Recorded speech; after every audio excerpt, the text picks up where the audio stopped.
नमस्कार बच्चों, सुगम भारती पाठ्यपुस्तक में फिर से एक बार आपका स्वागत है।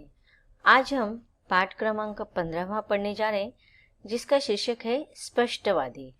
स्पष्टवादी इस पाठ का यह सेशन क्रमांक पहला है। स्पष्टवादी जो पाठ है यह एक व्यंग्यात्मक पाठ है और इस पाठ में लेखक ने बताया है कि स्पष्ट बोलने से किस प्रकार से उनको अनेक समस्याओं का सामना करना पड़ा था। चलिए तो सब पाठ्यपुस्तक निकालिए। अब हम पाठ्यपुस्तक से परिच्छेद को पढ़ेंगे और समझेंगे। पाठ क्रमांक 15वां स्पष्टवादी। स्पष्टवादी इस पाठ के लेखक है बरसानीलाल चतुर्वेदी।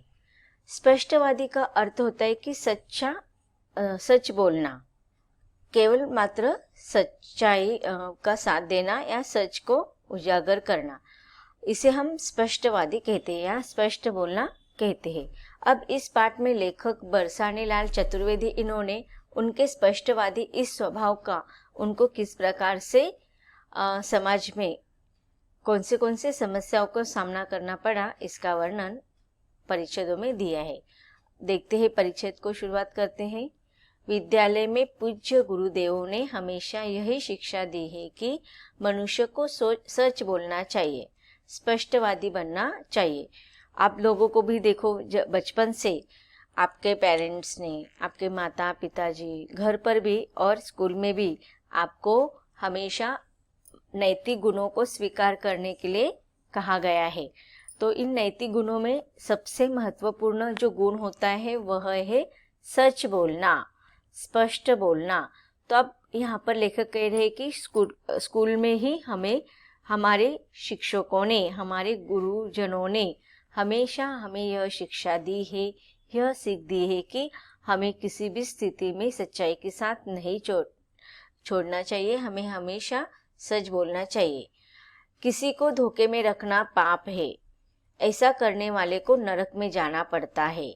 जो सही बात हो दो टूक कह देनी चाहिए। अब देखिए यहाँ पर कहा गया है कि हमें जो नैतिक हमारे जो गुण होते हैं उसमें सच बोलना, झगड़ा नहीं करना, किसी को धोखा नहीं देना, यह इस प्रकार के व्यवहार हमें करने के लिए बताया जाता है, उसका आचरण करने के लिए हमें सीख दी जाती है। अगर कहा जाता है कि अगर आप किसी को धोखा देंगे तो आपको स्वर्ग में जाने का मार्ग नहीं मिलेगा, आपको नरक में जाना पड़ेगा। अर्थात यह सारी बातों का अर्थ यही है कि हमें बुरी बातों को हमारे जीवन में स्थान नहीं देना चाहिए, हमें हमेशा अच्छाई के राह पर, अच्छाई के मार्ग पर चलना चाहिए। अब यहाँ पर आगे लेखक कहते कि जो सही बात हो दो टूक कह देनी चाहिए। अब सही बात को दो टूक कहना, दो टूक कह देना, यह एक मुहावरा है जिसका अर्थ होता है कि थोड़े से शब्दों में स्पष्ट बात कहना। ज्यादा बातचीत, लंबा भाषण नहीं देना है, सिर्फ संक्षिप्त शब्दों में जो वास्तविकता है, स्पष्टता है, उसे सामने उजागर करना। तो इस प्रकार लेखक कह रहे हैं कि जो भी हमें कहना है वह कम से कम शब्दों में लेकिन सच और स्पष्ट बोलना है। खरा आदमी किसी के चिकनी चुपड़ी बातें नहीं करता। खरा आदमी अर्थात सच्चा व्यक्ति, जिसके मन में कपट नहीं होता है, जो धूर्त नहीं होता है, ऐसे व्यक्ति को हम खरा आदमी कहते हैं। तो अब देखिए, जो व्यक्ति चिकनी चुपड़ी बातें करता है कि अपने स्वार्थ के लिए, अर्थात खरा आदमी को हम निस्वार्थ व्यक्ति भी कह सकते हैं।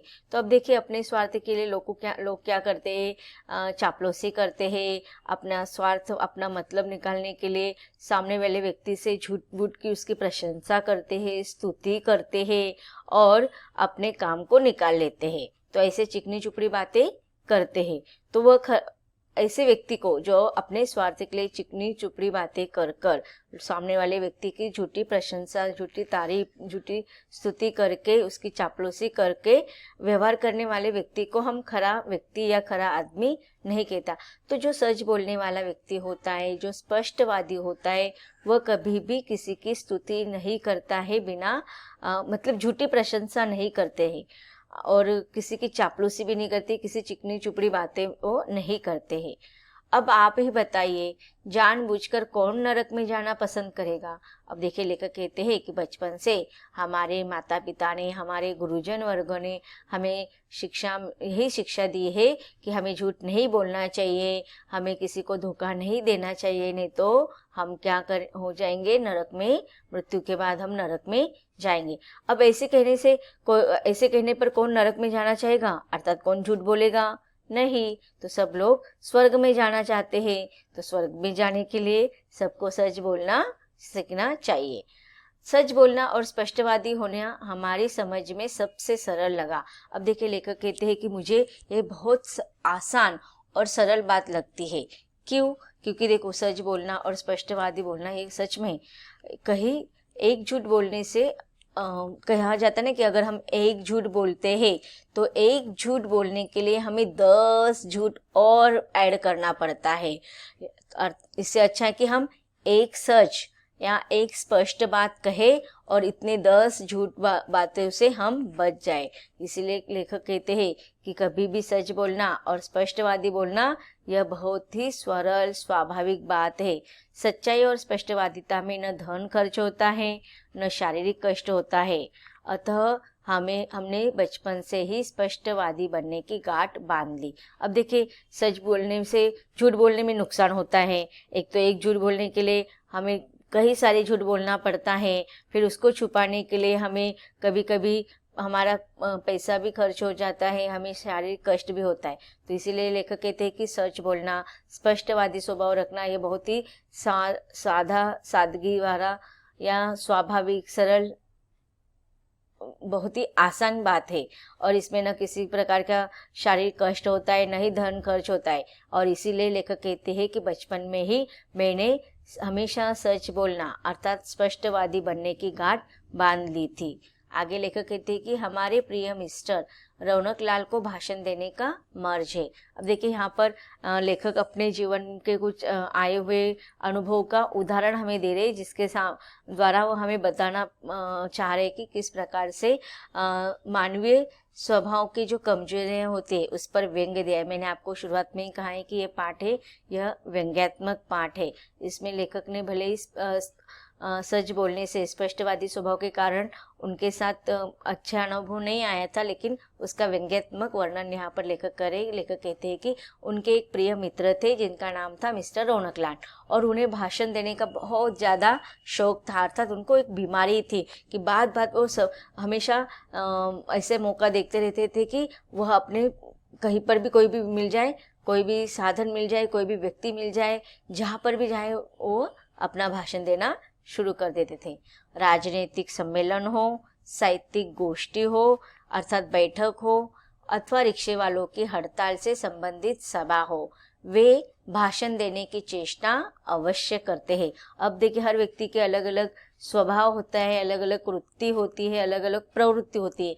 तो यहाँ पर जो मिस्टर रौनकलाल है, जो लेखक के मित्र है, उनको किस प्रकार की बीमारी थी या किस प्रकार की आदत थी, तो उनको आदत थी भाषण देने की। जैसे ही मौका मिलता था वह अपना भाषण देना आरंभ कर देते थे। उनके भाषण का हाल यह है कि आरंभ में 500 व्यक्ति हो तो भाषण के खत्म होने तक 5 रह जाए। मतलब उनकी जो भाषण देने की जो समय थी वह बहुत लंबी थी कि सामने वाला व्यक्ति बोर हो जाते थे। अगर भाषण सुनते समय अगर 500 व्यक्ति थे तो भाषण का अंत होते समय कम से कम 5 व्यक्ति रह जाते, बाकी सब बोर होके उब जाते थे और चले जाते थे। वे क्या बोलते हैं या तो वे जानते थे या उनका भगवान। कोई चुप होने को कहता है तो हाथापाई करने पर उत्तर आते हैं। तो देखो, यहाँ पर मानवीय स्वभाव के वृत्ति पर या स्वभाव पर लेखक व्यंग्य करे कि एक तो वो क्या भाषण दे रहे, उनका टॉपिक, उनका विषय भी किसी को समझ में नहीं आता था, वो तो एक तो वही जाने या फिर उनका ईश्वर। और अगर कोई उनको अपने भाषण के बीच में रोकने का प्रयास करे तो वो तुरंत हाथापाई अर्थात झगड़ा करने पर या मारामारी करने पर उतर आते थे। एक साहित्यकार की जयंती मनाई जा रही थी। संयोजक एक विद्यार्थी था। इस जयंती में मुख्य कार्यक्रम था कविता पाठ, संगीत, वादन तथा 2 नृत्य थे। अब देखिए, यहाँ पर एक साहित्यकार की जयंती बनाई जा रही थी जयंती अर्थात जन्म दिवस। तो यहाँ पर देखो एक विद्यार्थी इस कार्यक्रम का आयोजन करने वाले थे, संयोजक करने वाले थे, और कार्यक्रम में जो मुख्य जो भाग था वो था कि कविताओं का पठन होने वाला था, फिर संगीत वादन होने वाला था, और उसके बाद 2 नृत्य, इतना ही कार्यक्रम का आयोजन किया हुआ था। संयोजक ने रौनकलाल जी से अज्ञानतावश उस साहित्यिक व्यक्ति के व्यक्तित्व एवं कृतित्व के बारे में संक्षेप में 5 मिनट में कुछ देने का प्रस्ताव रखा। अब देखिए, जो विद्यार्थी इस कार्यक्रम का संयोजक था वह लेखक के मित्र रौनकलाल जी को नहीं जानते थे, और उस संयोजक विद्यार्थी ने अज्ञानतावश उनके बारे में जानकारी न होने के कारण उन्हें जिस साहित्यकार की जयंती थी उस साहित्यकार के व्यक्तित्व के बारे में, उनके कृतित्व के बारे में भाषण देने के लिए कहा। संक्षिप्त में कहा, 5 मिनट में वो भाषण देने का समय उनको अवधि दे दिया था।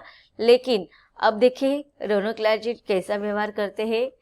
रौनकलाल जी जम गए। उन्होंने पहले साहित्य का इस विषय से चर्चा आरंभ की, बाद में साहित्य के विकास। जब तक वे वीरगाथा काल तक आए, कविगण एक एक कर जाने लगे। अब देखिए, उनको सिर्फ केवल 5 मिनट पर बोलना था। 5 मिनट में उन्हें जिस साहित्यकार की जयंती थी उनके बारे में बोलना था, लेकिन उन्होंने पूरे साहित्य का लेखा जोखा सामने रख दिया था, और इससे सारे लोग उब कर चले गए थे। एक एक करके सारे लोग निकल गए थे।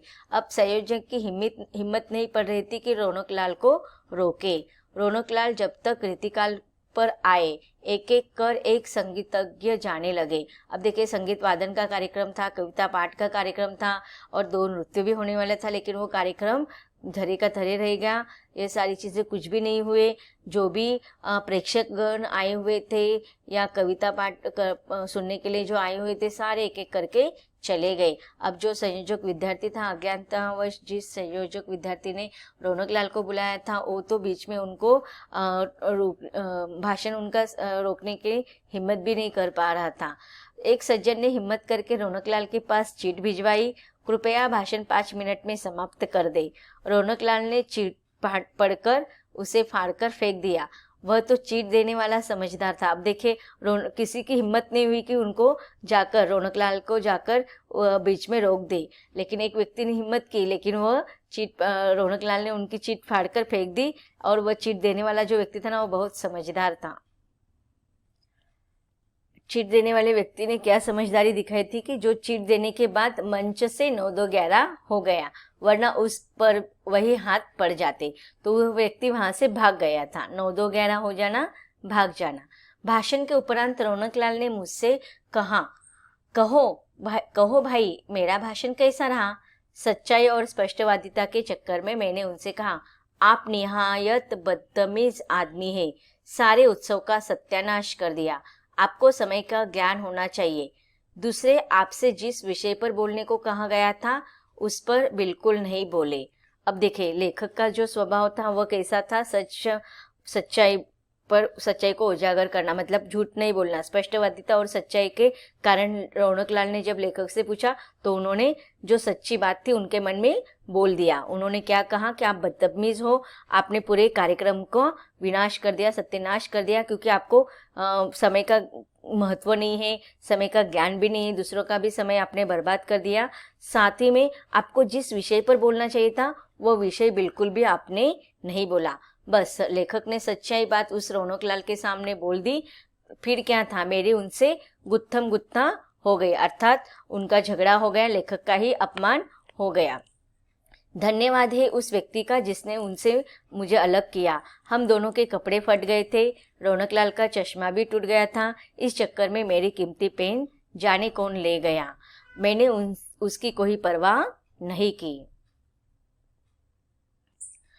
तो बच्चों, हमने ये देखा कि इस परिच्छेद में लेखक ने बचपन से एक ही बात सीखी थी कि स्पष्टवादी और सच्चाई, लेकिन सच्चाई और स्पष्टवादी होना उनके लिए हमेशा किस प्रकार से नुकसानदायक होता था। और एक तो सच्चाई बोलने के कारण उनके मित्र, उनके दोस्त उनसे खफा हो जाते थे, उनके बीच में मनमुटाव हो जाता था, यहाँ तक कि झगड़ा भी हो जाता था। तो इसका उदाहरण इस परिच्छेद में दिया है।